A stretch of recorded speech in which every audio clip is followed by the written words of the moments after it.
오늘의 주요 뉴스입니다. 방역 당국이 신규 확진자가 급속도로 늘어나면서 거리 두기 단계 조정을 검토하기로 했습니다. 당국은 이번 주 상황을 보고 거리 두기 단계뿐만 아니라 식당과 카페 등의 밤 10시 영업시간 제한도 조정할 방침입니다. 코로나19 백신 접종자는 전자예방접종 증명서를 발급받게 됩니다.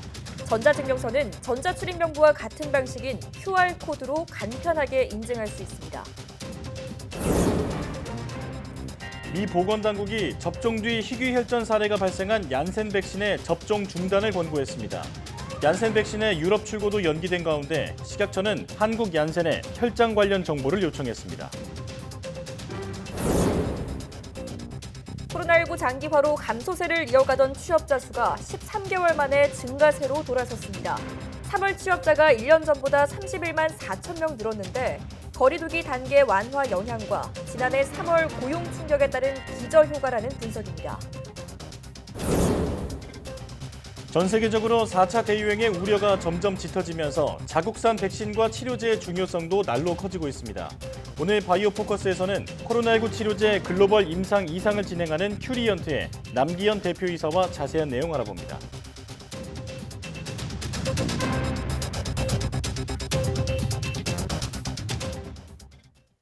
여러분 안녕하십니까? 사이언스 투데이 시작합니다. 정부가 코로나19 유행 상황을 좀 더 지켜본 뒤 필요하다면 사회적 거리두기 단계 격상 여부 등을 검토하기로 했습니다.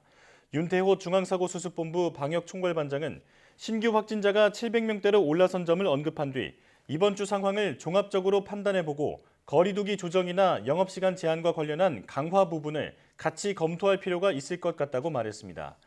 정부는 앞서 지난 9일 거리두기 3주 재연장 방침을 발표하면서 상황이 악화할 경우 언제든지 거리두기 단계를 격상하고 현재 밤 10시까지인 다중이용시설의 영업시간을 밤 9시로 1시간 당길 수 있다는 입장을 밝혔습니다. 코로나19 예방 백신 접종자는 이르면 15일부터 전자예방접종 증명서를 발급받을 수 있습니다. 질병관리청은 블록체인 기술로 위조와 변조를 막고 최소한의 개인정보만 사용하는 등 종이증명서의 단점을 보완했다고 밝혔습니다. 전자증명서는 전자출입명부와 같은 방식인 QR코드로 간편 인증이 가능합니다.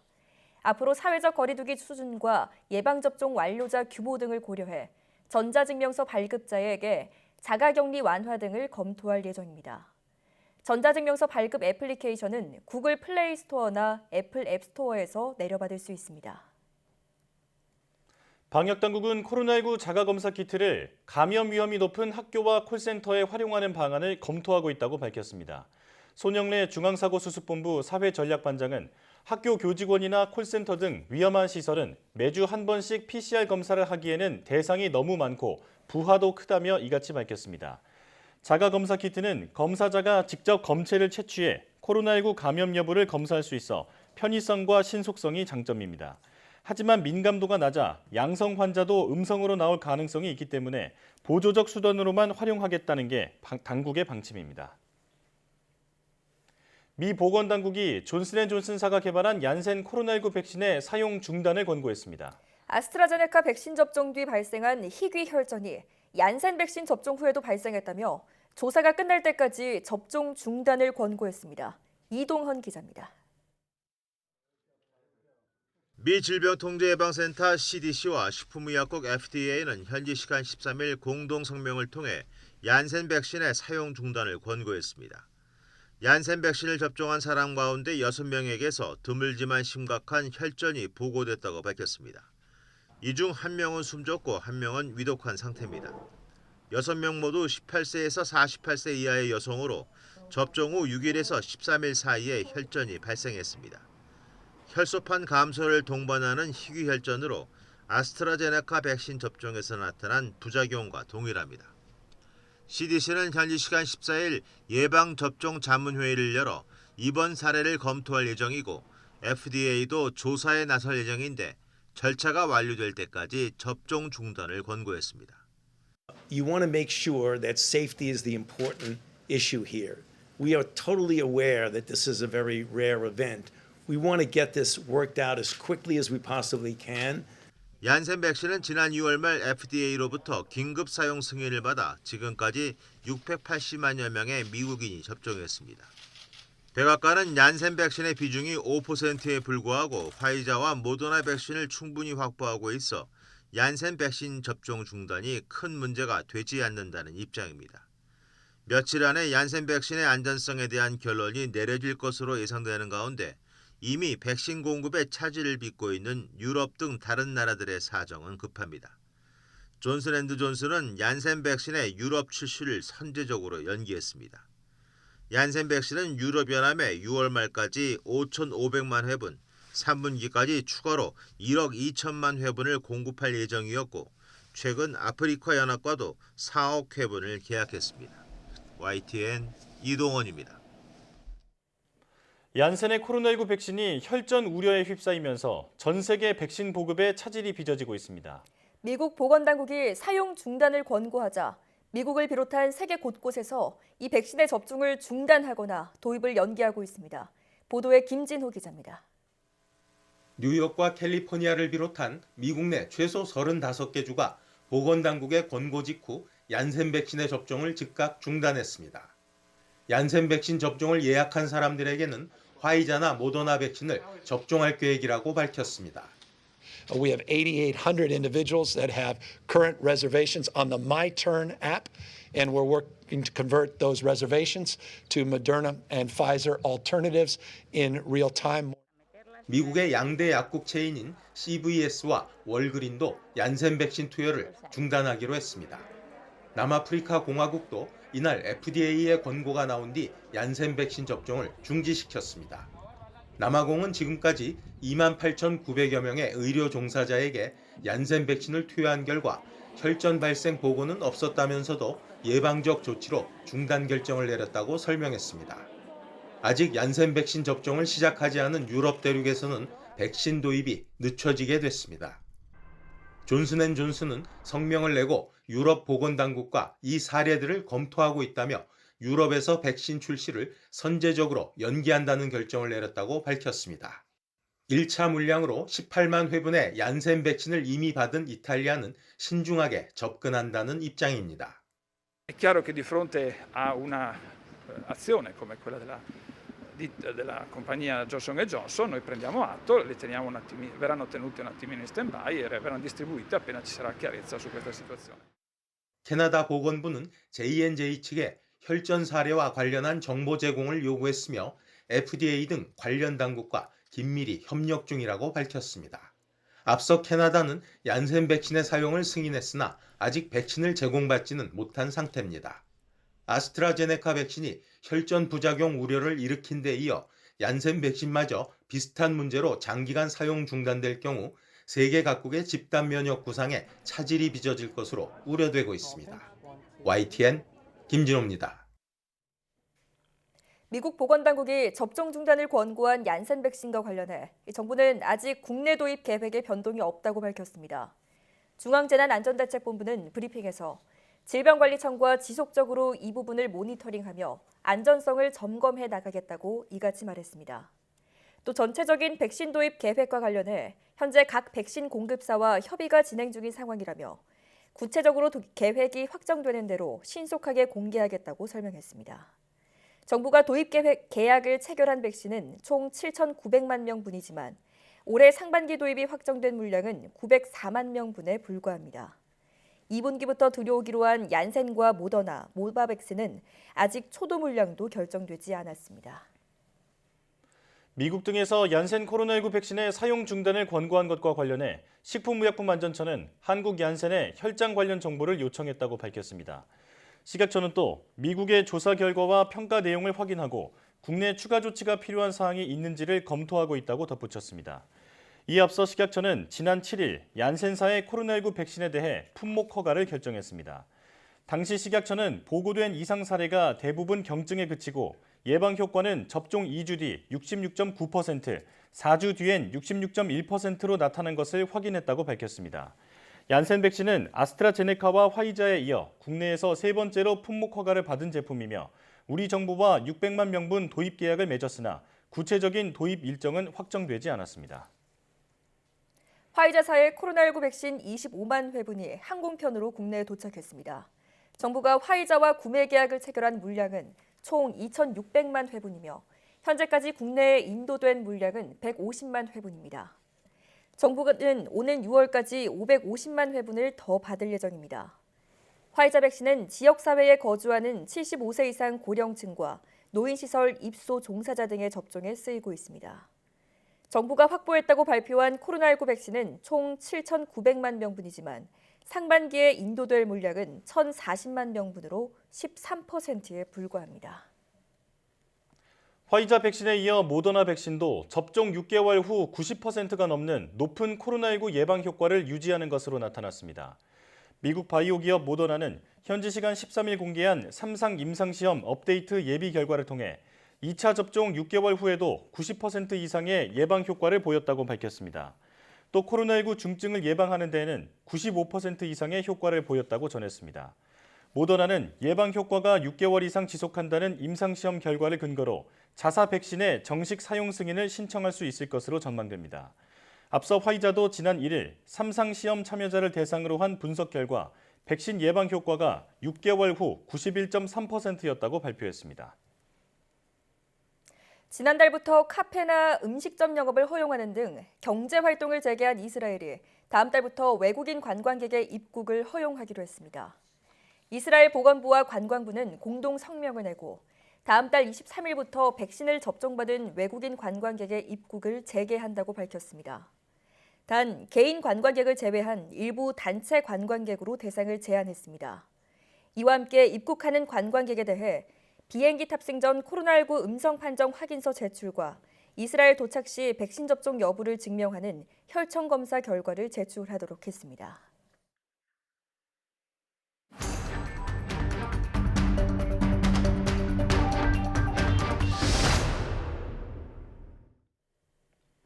국내 신규 환자가 엿새 만에 다시 700명대를 기록하면서 방역당국이 거리두기 단계 조정 검토에 들어갔습니다.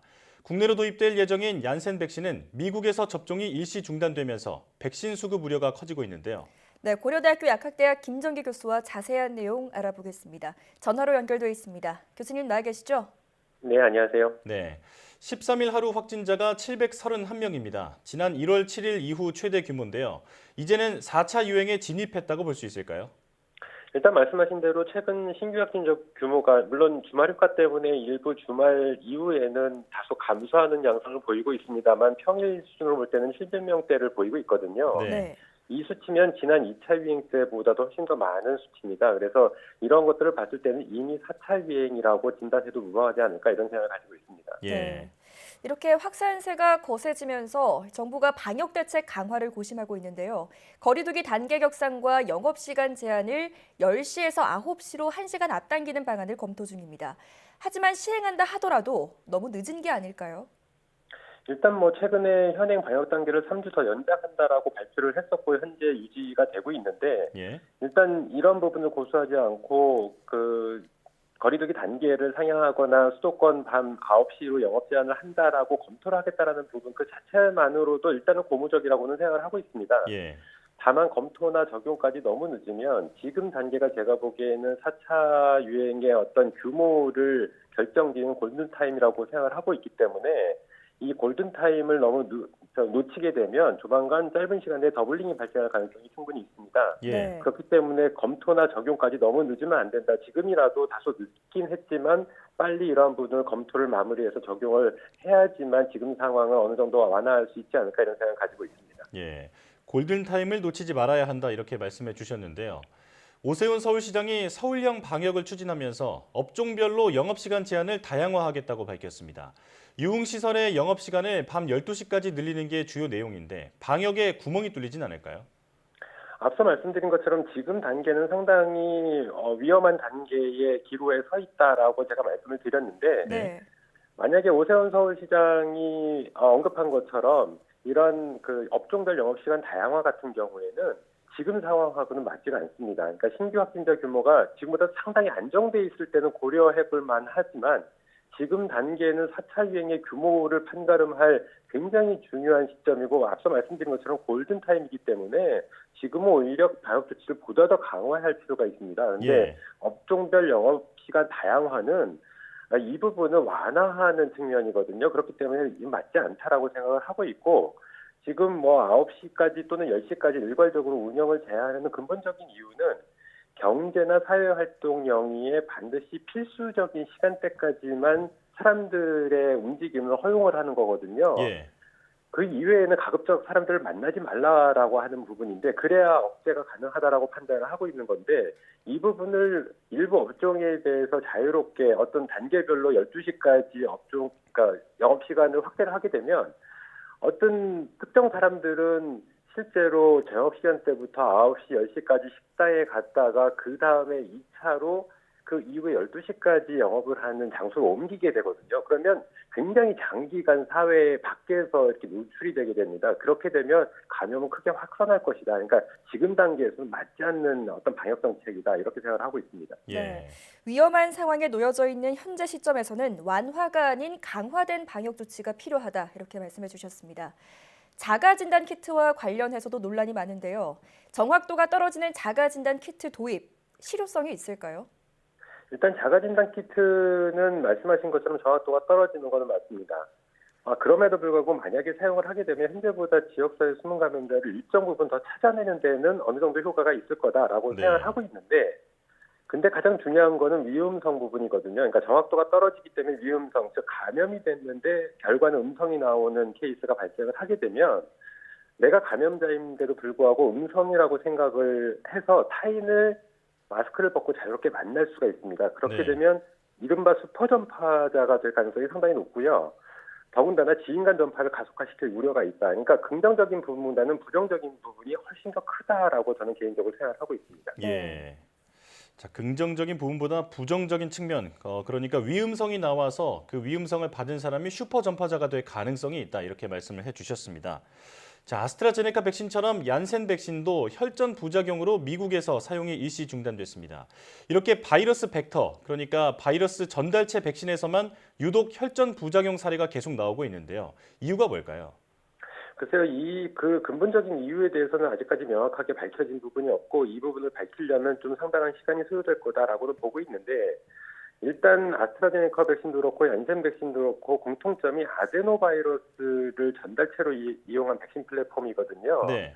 여기서 공통점이 아데노바이러스라고 하는 부분이 있습니다. 근데 아데노바이러스가 물론 종류는 다른 거긴 하지만 두 백신이 실제로 같은 아데노바이러스이기 때문에 그러니까 아데노바이러스라고 하는 그 부분이 실제로 문제를 일으킬 거라고 생각을 하고 있고 예. 실제로 아데노바이러스는 면역 반응을 굉장히 크게 올리는 그런 반응을 보이거든요. 네. 그래서 이렇게 과도한 면역 반응이 어느 정도 혈전 유발과 관련성이 있는 게 아닌가라고 지금 추측을 하고 있습니다. 예. 네. 엎친 데 덮친 격으로 부작용 논란뿐 아니라 국내 백신 수급에도 차질이 불가피해 보입니다. 수급 상황 어떻게 전망하십니까? 일단 뭐 아스트라제네카 백신하고 얀센 백신에 대한 일단 혈전 논란 때문에 거부반이 발생하고 있는 것은 맞습니다. 그렇기 때문에 우리 국민들은 백신에 대한 선택권이 없는 관계로 백신의 전체적인 수용성이 떨어질 가능성이 상당히 높다 이렇게는 보고 있고요. 네. 네. 그리고 최근에 미국에서 이런 얀센 백신의 어떤 접종 보유를 권고를 하게 되면서 모더나한테 5월까지 1억 회분 그리고 7월까지 추가 1억 회분을 우선 공급하기로 결정을 했거든요. 네. 이렇게 되면 우리나라 같은 경우에 모더나 백신의 계약 물량이 2천만 명분인데 이 부분이 당연히 2분기에 못 들어오고 3분기로 넘어갈 가능성이 상당히 높고요. 그리고 또 가장 많은 물량, 그러니까 모더나와 함께 가장 많은 물량을 계약한 게 노바백스인데 이 노바백스 백신 같은 경우에는 원자재 부족으로 지금 생산량도 크게 줄었고 속도도 지연되고 있는 상황입니다. 예. 그러다 보니까 전체적으로 2분기에 들어와야 될 공급 물량이 상당 부분 3분기로 넘어갈 가능성이 있고 이 3분기에도 일단 장담을 할 수 없다 이런 상황이기 때문에 앞으로 뭐 11월 집단 면역 형성의 목표에는 상당 부분 빨간 등이 들어온 것은 맞다 이렇게는 보고 있습니다. 예. 지금으로선 상당한 차질이 우려된다 이렇게 볼 수 있겠군요. 국내에서는 한 발효유 음료가 코로나19 억제에 효과가 있다는 연구 결과가 나와서 큰 관심을 받았습니다. 질병관리청은 즉각 반박했는데요. 이게 실제로 의미가 있는 연구 결과인가요? 일단 결론부터 말씀드리면 지금 단계에서는 의미가 없다 이렇게 보고 있습니다. 예. 왜냐하면 그 결과 자체가 세포 수준에서 실험을 한 거고요. 실제로 유산균이라고 하는 거는 젖산이라고 하는 산성물질을 내거든요. 네. 근데 이런 산성물질이 바이러스의 증식을 억제하는 효과는 있을 수 있습니다. 그렇기 때문에 세포 단계에서는 효능이 있을 수 있는데 실제 인체에 적용을 했을 때 똑같은 효과가 나올 거냐? 저는 아니라고 일단은 개인적으로 추측을 하고 있고 네. 실제로 발효유 음료가 코로나19에 억제 효과가 있는지는 동물 실험을 거쳐서 임상 시험에 적용을 하고 그 다음에 효능이 확인이 돼야지만 얘기할 수가 이렇게 얘기할 수가 있고요. 예. 유산균 같은 경우에는 기본적으로는 우리 체내에서 그러니까 유익한 균입니다. 그래서 체내에서 면역 반응을 높이거나 아니면 밸런스를 맞춰주게 되면서 다양한 어떤 좋은 점을 유발을 할 수가 있거든요. 네. 그렇기 때문에 실제 임상 적용을 해서 이런 면역 반응을 기반으로 해서 코로나 바이러스에 대한 증식 억제를 할 수 있는지를 확인을 해야 된다 이렇게 말씀을 드리고 싶고 지금 단계에서는 제가 보기에는 이런 근본적인 면역 반응을 기반으로 한 억제 효능보다는 이 유산균이 내고 있는 젖산 때문에 발생하는 그 세포 단계에서의 효과다. 그래서 이 부분을 실제 우리가 유산균 음료를 많이 마신다고 해서 코로나19 억제를 할 거냐 이 부분은 별개의 문제다 이렇게 생각하고 있습니다. 네. 네. 사람들이 오죽 답답하면 효과를 반신반의하면서까지 구매를 하는 걸까라는 생각이 드는데요. 검증되지 않은 정보에 대한 경각심을 잃지 않아야겠습니다. 지금까지 고려대학교 약학대학 김정기 교수와 함께 코로나19 상황 살펴봤습니다. 교수님 잘 들었습니다. 네, 감사합니다.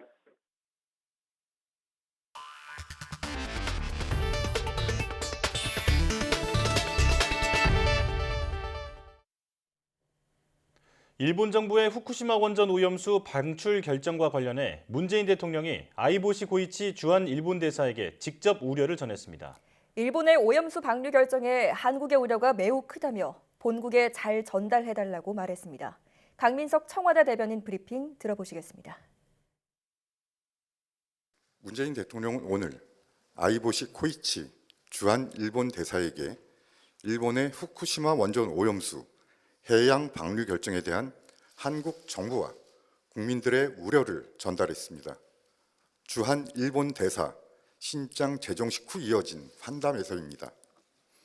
문 대통령은 이 말씀을 안 드릴 수 없다면서 일본의 원전 오염수 해양 방류 결정에 대해 지리적으로 가장 가깝고 바다를 공유한 한국의 우려가 매우 크다고 말했습니다. 문 대통령은 아이보시 코이치 대사에게 한국 정부와 국민의 이러한 우려를 잘 알 것이라며 본국에 잘 전달해 주기 바란다고 했습니다. 대통령의 이번 발언은 주한대사 신임장 재정식 후 환담 발언으로선 극히 이례적입니다.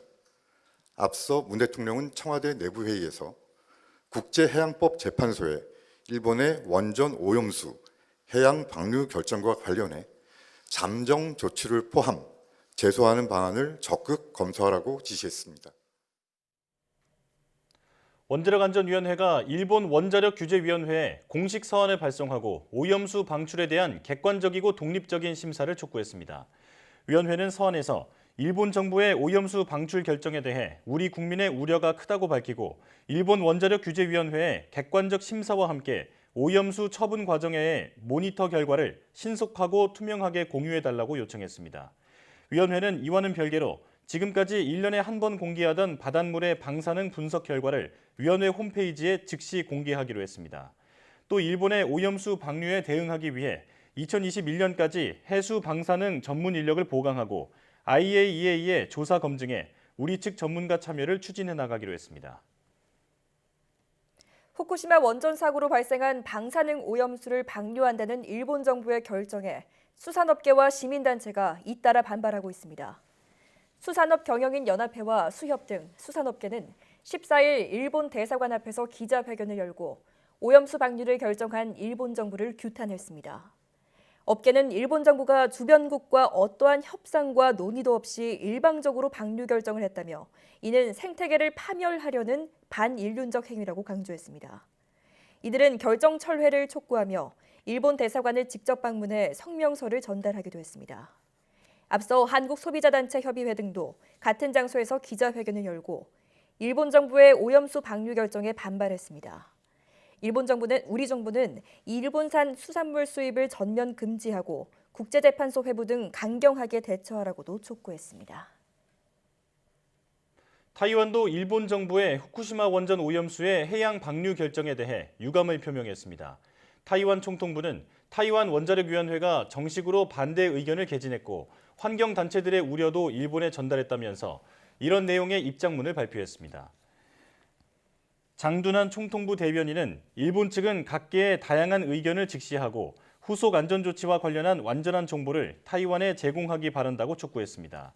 앞서 13일 타이완 원자력위원회도 일본의 원전 방사성 폐수 방류 결정에 유감을 표시하면서 앞으로 타이완 인근 공해까지 방사성 물질 측정을 해 그 결과를 통보해달라고 일본에 요구했습니다.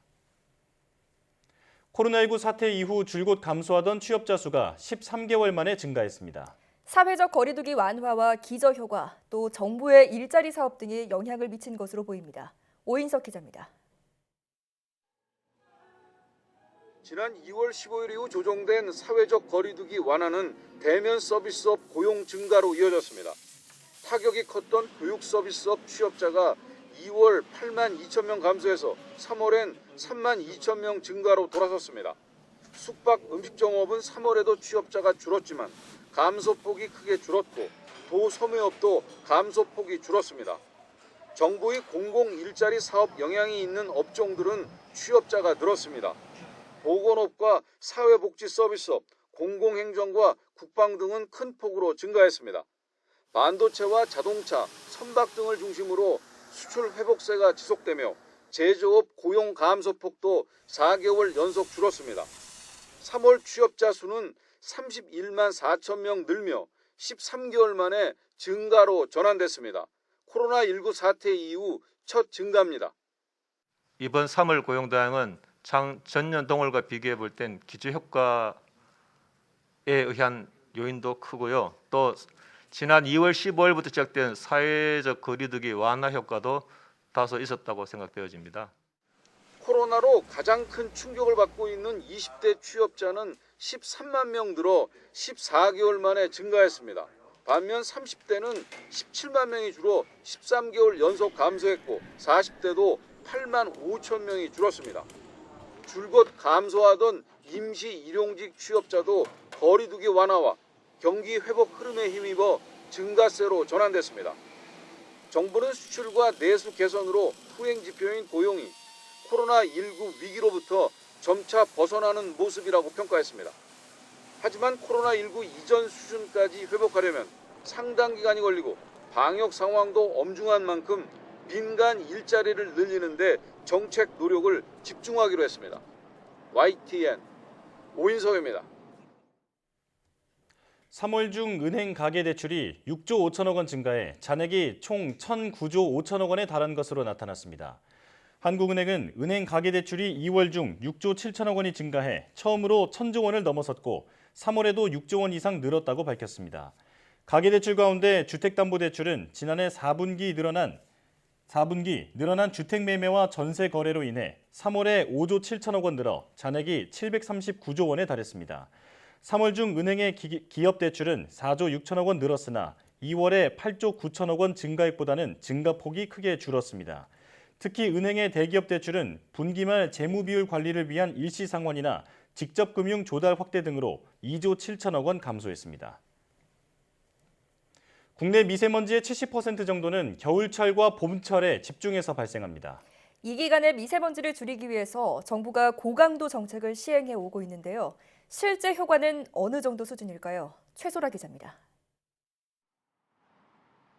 도심 하늘이 온통 잿빛으로 변한 지난 2019년 3월.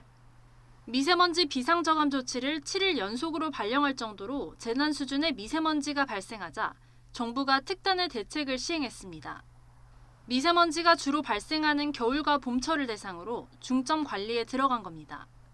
비상저감 조치로는 한계가 있었기 때문에 선제적으로 미세먼지 저감 조치를 강화하여 고농도 발생 빈도 자체를 줄이자는 취지입니다.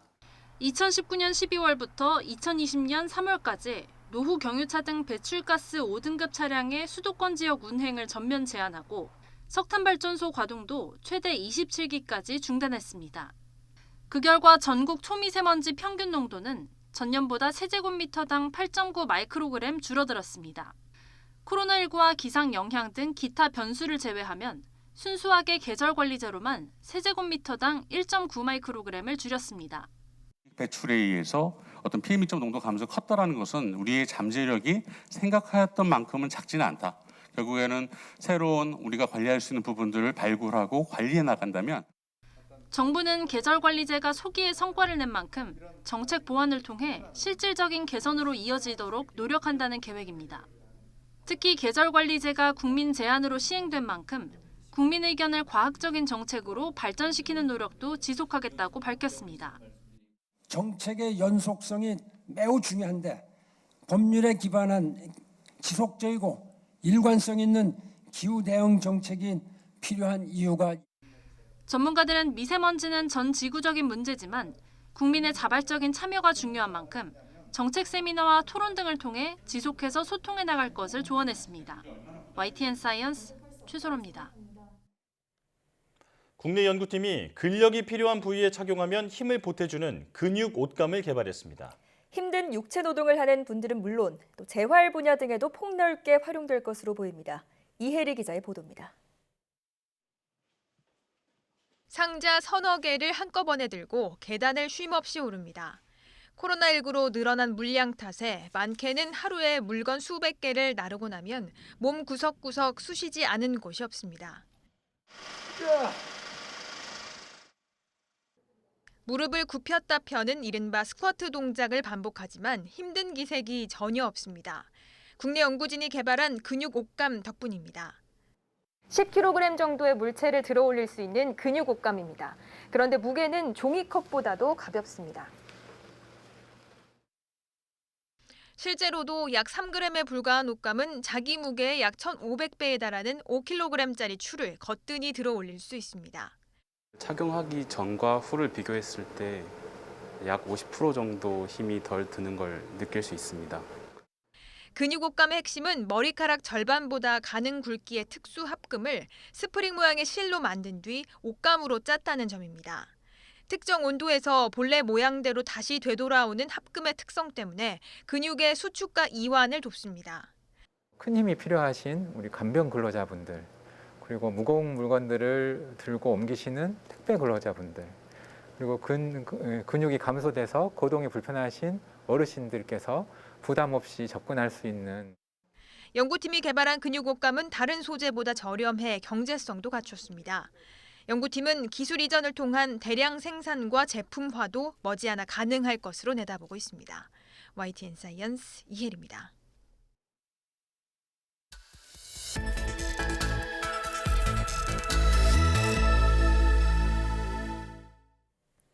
다양한 바이오 이슈를 과학 기자의 시각으로 집중 분석하는 바이오 위클리 코너입니다. 네, 오늘도 이성규 기자와 함께하겠습니다. 어서 오세요. 안녕하세요. 네, 오늘은 어떤 소식 준비해 오셨나요? 코로나19 백신 관련 소식입니다. 미국 리제너론의 항체치료제가 백신처럼 예방 효과가 있다는 임상시험 결과가 나왔습니다. 화이자 백신에 이어 모더나 백신도 접종 6개월 후 90%가 넘는 예방 효과를 유지하는 것으로 나타났습니다. 정부가 노바백스 코로나19 백신에 대해 유럽과 영국에서 동시 허가받는 방안을 추진하고 있습니다. 예, 코로나19 치료제는 그동안 백신에 비해서 상대적으로 주목받지 못했었는데 예방 효과까지 있다고 하니까 앞으로 쓰임새가 늘어날 수 있을 것 같습니다. 자, 오늘 주제도 코로나19 치료제 관련 내용인데요. 세계보건기구가 코로나19 종식까지는 갈 길이 멀다고 밝혔습니다. 그래서 백신뿐만 아니라 치료제의 역할도 매우 중요합니다. 네, 오늘 바이오 포커스에서는 코로나19 치료제 임상 2상을 진행하는 큐리언트 남기현 대표이사와 자세한 내용 알아보겠습니다. 어서 오십시오. 네, 안녕하십니까. 네. 자, 항상 처음에 드리는 질문인데요. 회사 이름에 대한 질문입니다. 어떤 뜻으로 큐리언트라는 이름을 지으셨나요? 네, 여러 고민을 하다가 라틴어로 큐리스라는 단어가 있어요. 치료라는 뜻이고요. 네. 원래는 C로 시작하는데 저희가 Q로 바꿨고요. 그리고 라틴어로 ENT는 물질을 뜻하는 전미사입니다. 네. 그래서 큐리언트 하면은 만들어낸 말이긴 한데 치료제라는 뜻으로 만든 말입니다. 그렇군요. 네, 멋진 말을 만들어 주신 것 같습니다. 큐리언트는 버추얼 바이오테크 회사잖아요. 네. 명칭이 좀 다소 생소한데 버추얼 바이오테크란 무엇을 말하는 건가요? 이게 바이오 산업이 이제 특히 연구개발 같은 경우에는 굉장히 많은 자원이 필요하게 되는데 그런 인프라스트럭처를 이제 저희 스스로 다 구비를 하려면 굉장히 많은 비용과 노력이 필요합니다.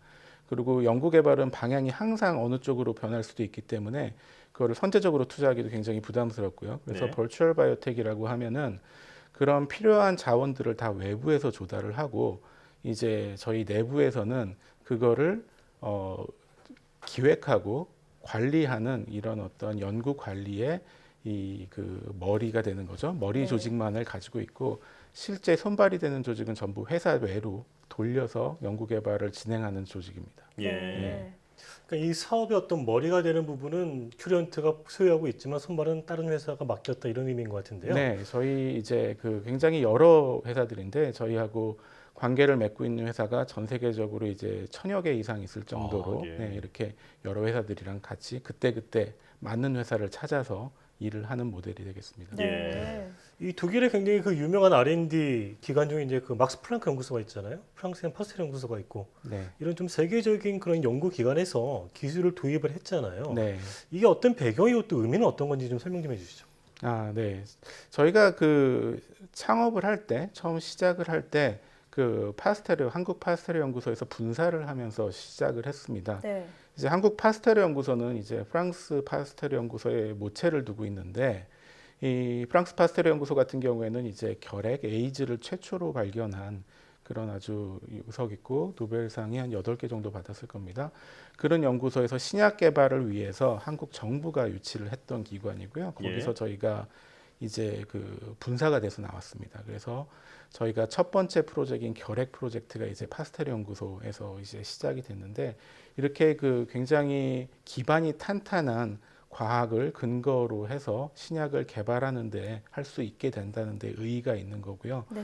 저희가 그렇게 잘 하고 있는 모습들을 통해서 이제 유럽적 네트워크가 아무래도 활성화가 되다 보니까 이제 독일에 있는 이제 굉장히 큰 국립은 아닌 공영 연구소죠. 약 2만 명 정도의 연구원이 있는 연구소고요. 네. 한 34개 정도 노벨상을 받은 기관입니다. 이제 막스 플랑크 연구소하고 이제 처음부에 이제 공동 연구 같은 거를 시작할 수 있는 기회가 됐습니다. 그러다가 이제 처음에는 이랬습니다. 막스 플랑크 연구소에서도 한국 파스테르 연구소와 같이 이렇게 회사를 하나 분사를 시켰으면 좋겠다는 아이디어를 가지고 저희를 벤치마크를 시작을 했었는데 네. 국내법하고는 다르게 독일법상에서는 공공연구소가 이제 그 회사를 분사시키는 게 불가능했어요. 아, 예. 예, 그래서 저희 벤치마크를 많이 했으니까 잘 알게 됐고 그러면은 분사를 시키느니 그냥 제일 잘 알게 됐으니까 여기에다가 프로젝트를 한번 줘보자 이렇게 시작이 됐고요. 그러다가 이게 일이 잘 진행되는 거를 보고 나니까 그 다음에 그 이후 한 2년 정도 지났을 때 이제 그 전략적 제휴 관계까지 들어가게 네. 되는 거죠. 예, 그래서 지금은 독일 막스 플랑크 연구소에서 진행되는 신약과 L형 관련 그 과제에 대한 우선 심사권을 가지고 있습니다. 예. 자, 프랑스 파스테르 연구소 그리고 독일 막스 플랑크 연구소 이렇게 세계적인 연구소들과 교류하면서 네. 많은 성과도 거두고 계시는데요. 자, 이 다음 질문은 그 암학회 관련 질문인데 네. 그 코로나19 여파로 현재 온라인으로 미국 암학회가 펼쳐지고 있잖아요. 네, 네. 진행이 되고 있잖아요. 큐리언트도 참여하고 있는데 어떤 내용인가요? 네, 이번에 이제 발표한 내용은 저희 이제 그 항암제 과제 중에 두 번째 과제로 시작한 건데 CDK7이라는 단백질이 있습니다. 이 단백질이 이제 주로 하는 역할이 세포가 이제 분열을 하고 이제 암세포 같은 경우에는 굉장히 빠르게 분열하고 분열이 조절이 안 되는 세포잖아요. 네. 근데 이 세포 분열을 조절하는데 이제 마스터 키를 가지고 있는 게 이 CDK7이라는 단백질인데요. 이 CDK7을 제어함으로써 이 무한 증식하는 암세포를 막는 기전을 가진 그런 그 항암제를 저희가 표적 항암제를 지금 개발하고 있는데요. 이게 이제 올해 임상 진입을 앞두고 있어요. 그래가지고 작년에 이제 처음으로 저희가 저희 후보 물질을 데뷔를 시켰고요. 예. 똑같이 암학회, 미국 암학회에 데뷔를 해서 작년에는 이제 그 전립선암하고 난소암에 대한 효과들을 많이 보여줬습니다. 네. 그리고 올해 이제 보여준 내용 같은 경우는 이제 유방암 중에서 이제 그 에스트로겐 그 수용체 양성을 보이는 유방암이 있어요. 근데 네. 유방암 환자들 중에 제일 많은 환자 비중을 차지하는데 그분들이 요즘에 받는 치료법이 있는데 이브란스라는 약이 대표적으로 파이저에서 나온 것이 쓰이고 있고 연매출이 한 지금 6조에서 7조 정도 하는 약입니다. 예. 근데 그 약도 몇 년을 쓰다 보면 내성이 생기거든요. 그래서 다시 새로운 약이 필요하게 되는데 저희가 이번 암학회에서 발표한 내용은 그렇게 이브란스에 대한 내성이 생겼을 경우에 저희가 개발하고 있는 Q901을 처리했을 때 이제 그 내성을 극복할 수 있다라는 거를 그 환자 유래 세포에서 보여주면서 그 기전을 밝힌 그런 내용입니다. 그렇군요. 네. 제가 이제 다음 질문 넘어가기 전에 좀 궁금한 게 있어서요. 네. 이 암학회라고 하면은 세계에서 가장 큰 암 학술 대회잖아요. 네네. 사실은 이게 이제 기업 입장에서는 네. 뭐 투자 유치랄지 뭐 기술이랄지 굉장히 어떤 교류의 장인데 네. 이게 좀 온라인으로 열리다 보면 좀 그런 답답하고 좀 그런 게 있지 않나요? 네, 그러면은 아무래도 있죠. 이제 제일 많이 학회에 참석하는 이유도 중에 하나가 이런 교류와 뭐 발표를 하든지 뭐 포스터를 발표하든지 뭐 구두 발표를 하든지 간에 이렇게 굉장히 많은 교류가 있거든요. 예. 사실 저희도 상당히 많은 회사들과 다른 포텐셜 파트너들을 그렇게 만났었는데 이렇게 하다 보니까 좋은 점과 나쁜 점이 있습니다. 좋은 점은 정말 관심이 있는 사람들만 연락이 오고요. 네. 안 좋은 점은 이제 내가 기대하지 않았는데 뭔가를 찾아내는 그런 것들이 없어지는 거죠. 네. 이번에 그 코로나19 치료제 한번 물어볼게요. 지금 남아공에서 글로벌 임상을 진행하고 있잖아요. 네. 경과는 어떻게 되고 있나요? 지금 현재는 남아공에서 그 임상 허가를 받았죠.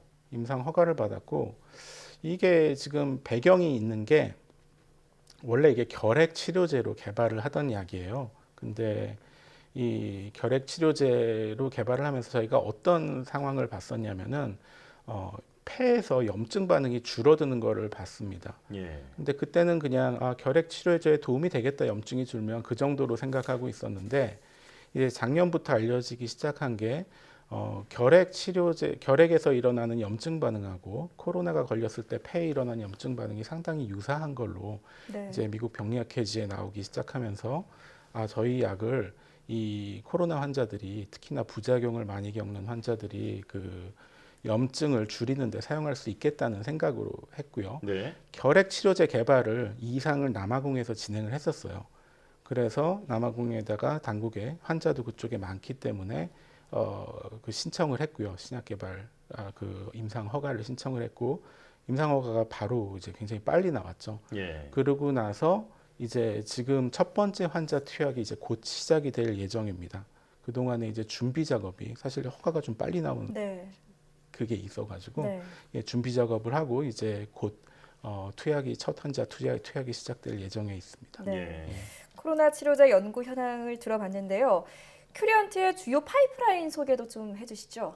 네, 지금 말씀드린 게 이제 저희 뭐 결핵 치료제 이런 것도 결핵 치료제가 이제 파스텔 연구소에서 와서 저희의 소위 말하는 이 플래그십 프로젝트라고 하죠. 네. 예, 이 프로젝트 같은 경우에는 이제 세계 최초로 개발되는 기존의 치료제고요. 그렇기 때문에 이제 처음에 개발될 때부터 굉장히 많은 주목을 받아서 네이처 메디슨이나 뭐 뉴잉글랜드 저널 오브 메디슨 이런 굉장히 큰 저널에도 소개가 됐습니다. 예. 지금 임상 2상에 있고요. 아토피성 피부염 치료제가 지금 임상 2상에 가 있는 것이 완료한 것이 하나가 또 있고요. 네. 그리고 항암제 과제가 좀 전에 AICR 그 미국 암학회 발표한 과제 이외에 지금 임상 1상을 진행하고 있는 면역 항암제 Q702라는 게 또 있습니다. 그리고 이제 저희가 그 자회사로 이제 그 막스 플랑크에 계시는 노벨상 수상자인 로버트 후버 박사님하고 공동 설립한 자회사가 독일에 있는데 네. 그 자회사에서 개발하고 있는 물질이 항암제와 면역을 타겟으로 하는 프로테아좀 저해제라는 것이 지금 연구 단계에 있습니다. 이렇게 네. 다양한 파이프라인을 가지고 있습니다. 예. 자, 앞으로가 더 기대가 되는 큐리언트의 그 계획에 대해서 좀 들어봤는데요. 자, 마지막으로 그 건전한 바이오 생태계 조성을 위해서 대표님의 생각을 좀 들려주시죠. 네. 그게 뭐 어려운 질문인데요. 상당히 어려운 질문인데 이렇게 봅니다. 그 바이오 산업이나 제약 산업이 좋은 평가를 받는 이유가 있거든요. 예. 그거는 이제 그 프로덕트가 나왔을 때 이제 장기간의 독점권을 갖는 사업입니다. 그리고 정부가 규제하는 산업이죠. 예, 그렇기 때문에 거기에서 그런 것들을 진행을 하는 데 있어가지고 제일 중요한 거는 제품이 나와야 되고, 제품을 나오게 하는 거는 그 바탕이 되는 과학이죠. 그러니까 이 과학이 제일 우선시되는 산업 그 분위기와 그 업계의 분위기가 돼야지 가장 건전한 업계가 될 거라고 생각을 합니다. 네, 과학의 중요성을 강조해 주셨습니다. 네. 지금까지 큐리언트 남기현 대표이사와 얘기 나눠봤는데요. 코로나 치료제뿐만 아니라 현재 연구 중인 다양한 신약 개발이 성공해서 얼른 좋은 소식이 전해지길 바랍니다. 네, 감사합니다. 네, 오늘 두 분 모두 말씀 잘 들었습니다. 감사합니다.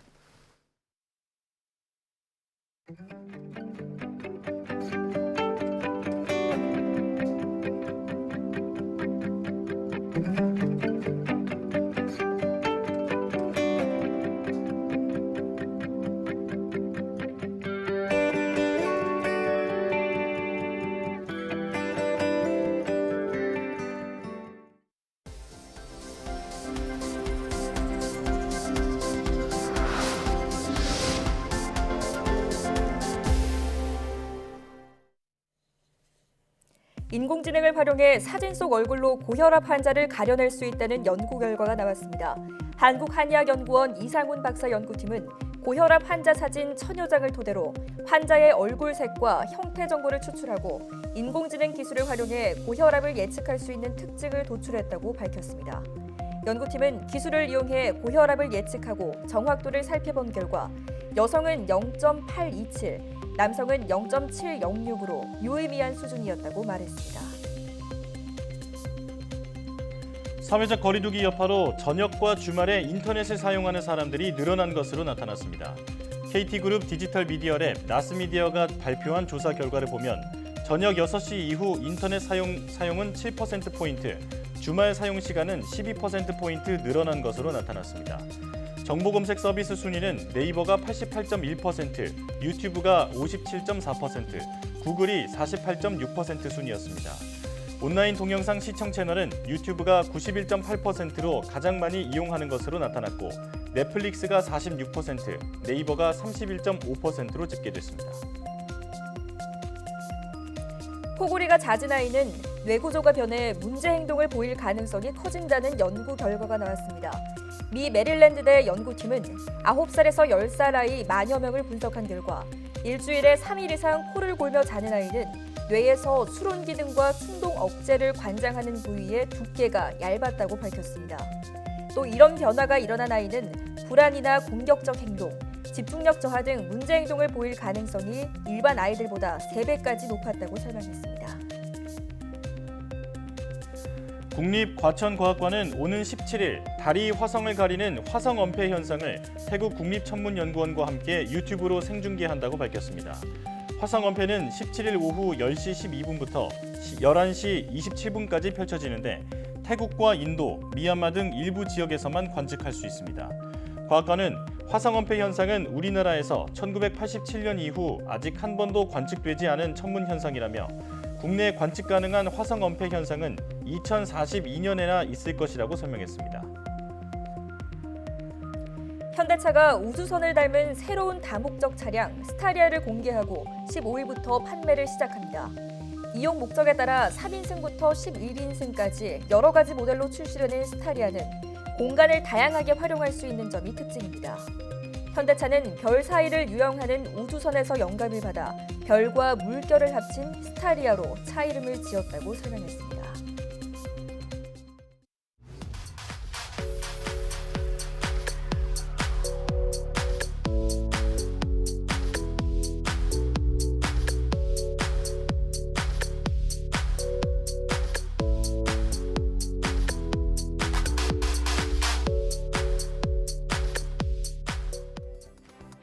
앞으로 코로나19 예방 백신을 맞은 사람은 QR코드 형태의 전자 예방접종 증명서를 발급받을 수 있습니다. 코로나19 확산과 백신 접종 진행 상황을 고려해서 자가격리 완화 등 생활 속 불편함을 줄이기 위해 활용될 예정입니다. 전자 예방접종 증명서 애플리케이션은 구글 플레이 스토어와 애플 앱 스토어에서 내려받을 수 있습니다. 사이언스 투데이 마칩니다. 함께해 주신 여러분 고맙습니다.